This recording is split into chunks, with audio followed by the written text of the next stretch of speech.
신명기 23장 말씀을 우리가 다시 한번 같이 나누어 읽었습니다. 그리고 오늘 이 말씀을 통해서 우리에게 주시는 하나님의 은혜와 메시지를 다시 한번 새겨볼까 합니다. 오늘 이 신명기 23장 말씀은 우선 1절부터 14절까지는 총회에 참가 줬는 자들을 이야기하고 있습니다. 그리고 15절부터 25절 마지막 절까지는 긍휼의 법에 대하여 이야기하고 있습니다.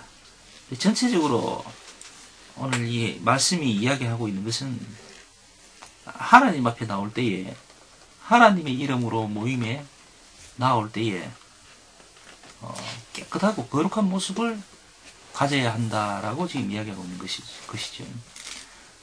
영적으로나 육신적으로 좀 문제가 있을 때에는 스스로 헤아리고 조심을 하라, 이런 말씀이죠.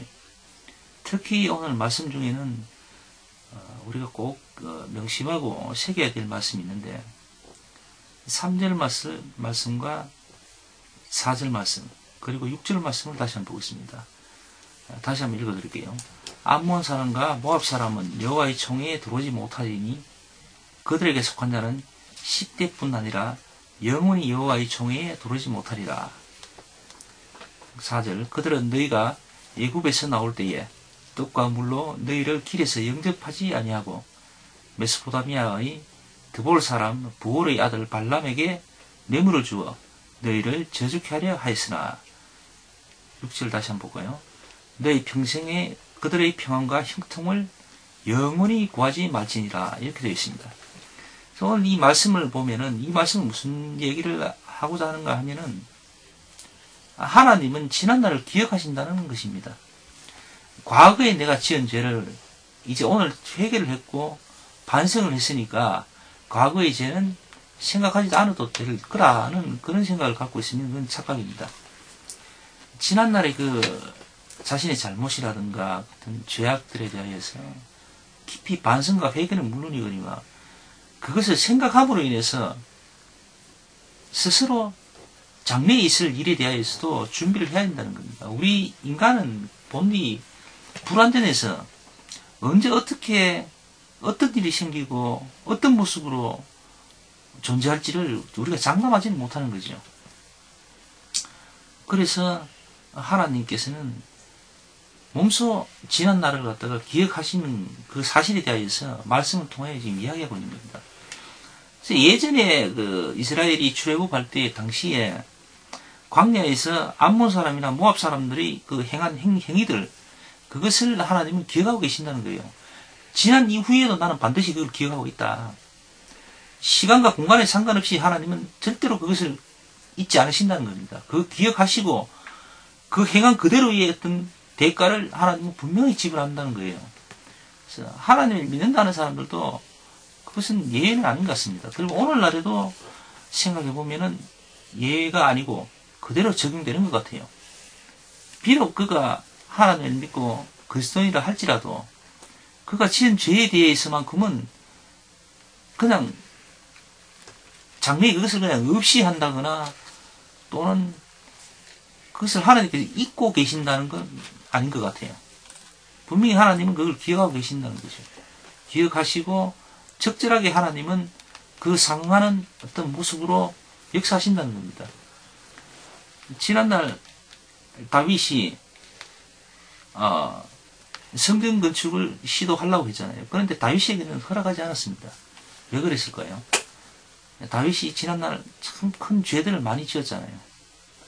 우리아의 아내를 취해버린다든가, 우리아를 전쟁에 나가기 위해서 우리아를 아주 위험에 빠뜨려 죽게 만들어버린다든가, 살인행위를 한 거죠. 그러한 모든 죄악들에 대해서 하나님은 기억하고 계신 거죠. 그래서 다윗에게는 그 손에 피 묻은 손으로 당신 집을 건축 못하게 하신 겁니다. 결국 다윗은 못했죠. 그의 아들 솔로몬에 의해서 다시 건축이 이어졌습니다. 그와 마찬가지로 하나님은 이렇게 추억하신 하나님이고 기억하신 하나님이에요. 그것을 우리가 오늘 이 말씀을 통해서 다시 한번 확인하게 됩니다. 그리고 하나님은 한편으로는 긍휼을 베푸시는 하나님이라는 겁니다. 하나님께서 후반부의 말씀에 보면은 잘 나옵니다만, 네 이웃의 포도원에 들어갈 때에 마음대로 그 포도원에 포도를 배불리 먹어도 된다고 하십니다. 그러나 그것을 그릇에는 담지 마라, 그렇게 말씀하시고 있어요. 25절 마지막 절에도 이렇게 이야기하고 있습니다. 곡식밭에 들어갈 때에 네 손으로 그 이석을 따도 된다고 하십니다. 가하니라, 이렇게. 그러한 이웃의 곡식밭에 낯을 대지는 말라고 하십니다. 그러니까 너희가 배가 고파서 먹는 건 좋은데 정말로 그것을 전문적으로 도둑질하지는 마라, 이거지요. 전문꾼들이 되지는 마라, 이겁니다. 양심에 화인 맞아서 정말로 죄가 죄인지도 모르고 그것을 생업에 이용하지는 마라, 이거지요.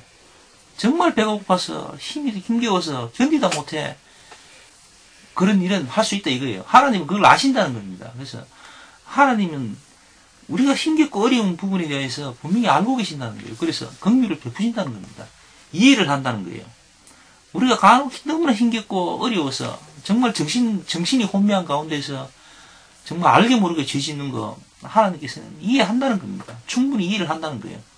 그러나 뻔히 알면서 죄를 짓는 거, 그것은 하나님께서는 절대로 방치하거나 또는 넘어가지 않는다는 겁니다. 분명하게 그 일에 대해서는 상한 대가를 치른다는 겁니다.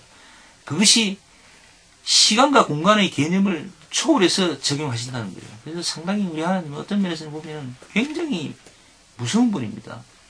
정말 크고 깊이를 상상할 수 없을 만큼 인자하시고 그 사랑이 풍성하신 하나님이긴 하나, 때로 죄에 대하여서, 불순종에 대하여서는 하나님께서는 너무나도 무섭게 심판을 하신다는 거예요.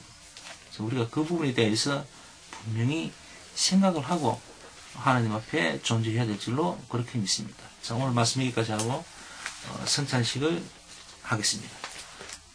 내가 너희에게 전한 것은 주께 받은 것이니 곧 주 예수께서 잡히시던 밤에 떡을 가지사 축사하시고 되가라사대 이것을 너희를 위하는 내 몸이니 이것을 행하여 나를 기념하라 하시고, 떡을 받고 잠시 하나님께 기도하고 떡을 먹으면 됩니다.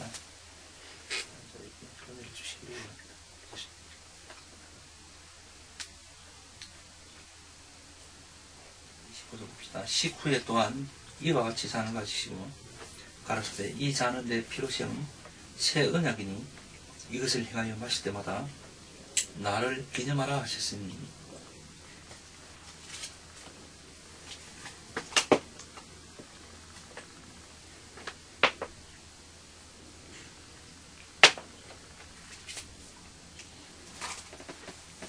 아버지 하나님 감사합니다. 주의 보혈을 하신 것과 저희 세상에 주님이라고 감사드립니다.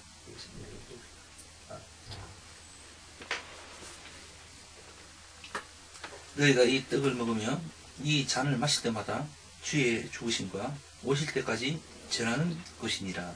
아멘. 자, 오늘 이렇게 성찬식을 마치겠습니다.